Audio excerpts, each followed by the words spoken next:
sekaya apapun orang, setinggi apapun pangkatnya seseorang, jika dia tidak sholat, maka hinalah di hadapan Allah Subhanahu wa Ta'ala. Allah Ta'ala berfirman saat orang-orang yang tidak sholat dimasukkan ke dalam neraka, ma salakakum fi saqar, ma salakakum fi saqar, apakah yang membuat diri kalian ini masuk ke dalam neraka saqar? Qalu lam naku minal musallin. Mereka menjawab, dulu saya waktu di dunia tidak bagian orang-orang yang mendirikan sholat. Oleh sebab itu, sholat adalah sebagai penyelamat. Disebutkan di dalam satu hadis. Hadis ini diriwayatkan oleh Imam Ahmad dan Imam Tabrani. Man hafadhu 'alaiha kanat lahu nur. Siapa orang yang menjaga sholat, dia akan mendapatkan cahaya. Wa burhan wa najata yaumal qiyamah.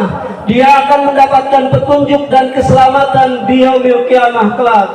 Wa man lam yuhafid 'alaiha lam yakun lahu nuran.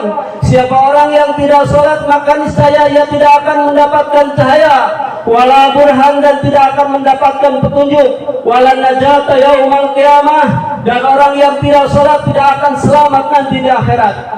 Wa hasyara ma Fir'aun wa Qarun wa Haman wa Ubay bin Khalaf.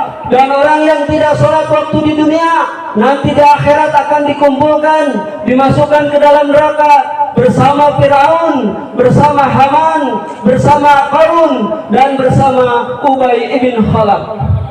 Bahkan sholat juga adalah sebagai pembeda antara seseorang, bahwa orang tersebut apakah kafir, apakah musyrik atau mukmin. Disebutkan di dalam hadis yang sahih riwayat Imam Muslim, al-farqu bainal mu'min wal kafir tarkuhu shalah. Yang membedakan seseorang itu beriman atau tidak manakala dia meninggalkan sholat. Imam Nawawi rahimahullah menyebutkan, jika seseorang meninggalkan sholat, maka tidak ada lagi antara dirinya dengan kekufuran, tidak ada lagi batas antara dirinya dengan kesyirikan, bahkan ia akan terjatuh ke dalam kesyirikan. Maka hendaklah kepada para suami, para orang tua, para ibu, para pendidik, berperhatianlah kepada anak-anak dan keluarga untuk senantiasa mendirikan sholat. Kata Rasul sallallahu alaihi wasallam, muru auladakum bisalah, perintahkanlah anak-anak kalian untuk mendirikan sholat. Wa hum abna'u sab'i sinin, saat usianya masih 7 tahun. Wadribuhum 'alaiha wa hum abna'i 10 sinin, dan pukullah anak itu jika masih berani meninggalkan sholat di usia 10 tahun. Wa farriqu bainahum fil madaji', dan pisahkanlah tempat tidur mereka. Allahu Akbar, Allahu Akbar, la ilaha illallah, wallahu akbar, Allahu Akbar, walillahil hamd. Yang kedua, orang yang akan beruntung dan selamat serta akan bahagia adalah orang yang mentauhidkan Allah, menjauhkan diri dari kesyirikan dan perdukunan.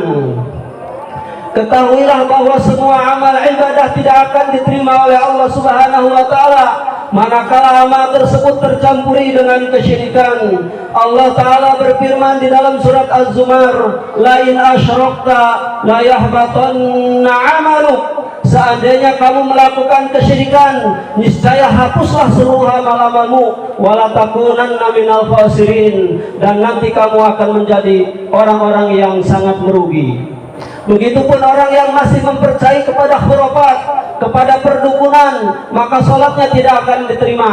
Rasul sallallahu alaihi wasallam bersabda, man ata arfan aw kahinan fasaddaqahu bima yaqul faqad kafara bima unzila ala Muhammadin. Siapa orang yang mendatangi dukun atau paranormal kemudian membenarkan apa yang diucapkan oleh dukun tersebut, maka sungguh orang tersebut telah kafir terhadap apa yang dibawa oleh Muhammad sallallahu alaihi wasallam.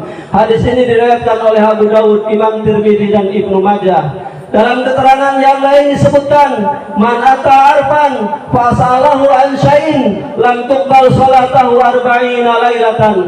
Siapa orang yang mendatangi dukun, siapa orang yang mendatangi paranormal, maka sungguh salatnya tidak akan diterima selama 40 malam. Allahu Akbar, Allahu Akbar, la ilaha illallah, Allahu Akbar, Allahu Akbar, walillahil hamd. Al-aidin wal aidat rahimakumullah. Wa jamaah salat Id yang dirahmati oleh Allah Subhanahu wa taala. Yang akan bahagia yang nomor ketiga dan beruntung adalah orang yang senantiasa menjaga persaudaraan dan orang yang senantiasa bersilaturahmi serta saling memaafkan sesama adami.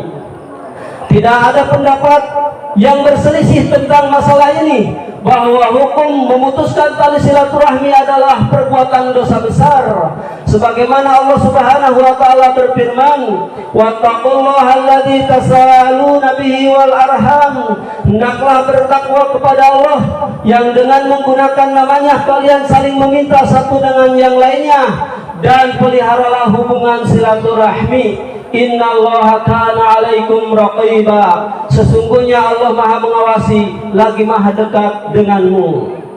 Surat An-Nisa. Bahkan saking besarnya dosa memutuskan tali silaturahmi, Rasul sallallahu alaihi wasallam mengancam, la yadkhulul jannata qati', sungguh tidak akan masuk surga orang yang memutuskan tali silaturahim. Hadis riwayat Imam Bukhari dan Muslim. Bahkan saking besarnya dosa memutuskan tali silaturahim, dosa memutuskan persaudaraan serta permusuhan, hukumannya akan disegerakan di dunia sebelum nanti di akhirat akan menerimanya. Babani muajjalani uqubatuhuma, ada dua perkara dosa yang akan disegerakan hukumannya di dunia sebelum nanti di akhirat. Yang pertama al-bagyu, yaitu orang yang berbuat sewenang-wenang, orang yang berbuat zalim terhadap sesama. Kemudian yang kedua qati'atur rahmi, yaitu orang-orang yang memutuskan tali silaturahim. Bahkan orang yang mengadakan permusuhan dengan saudara, memutuskan tali silaturahmi, Allah akan tangguhkan dari ampunannya. Sholatnya tidak akan naik ke langit, bacaan Al-Qur'annya tidak naik ke langit, sedekahnya tidak akan naik ke langit sampai keduanya akur, sampai keduanya berbuat islah. Sebagaimana Abu Hurairah radhiyallahu anhu menceritakan bahwa Rasul sallallahu alaihi wasallam bersabda, "Tuntahu abwaabul jannati yaumal isnain wa yaumal khamis." Sesungguhnya pintu-pintu surga terbuka di setiap hari Senin dan hari Kamis. Fayughfaru likulli 'abdin la yusyriku bihi billahi syai'a, maka Allah akan ampuni setiap hamba yang tidak mensekutukan kepadanya. Illa rajulan kanat bainahu wa baina akhihi syahna, kecuali seseorang yang dia bermusuhan dengan saudaranya. Fayuqalu, maka dikatakan oleh Allah, anziru hadaini hatta yastaliha, anziru hadaini hatta yastaliha, anziru hadaini hatta yastaliha. Tangguhkan dua orang ini yang bermusuhan sampai keduanya akur. Tangguhkan kedua orang ini sampai keduanya akur. Tangguhkan keduanya sampai mereka ini akur. Allahu Akbar, Allahu Akbar, la ilaha illallah, Allahu Akbar, Allahu Akbar, walillahil hamd. Al-aidin wal aidat rahimakumullah.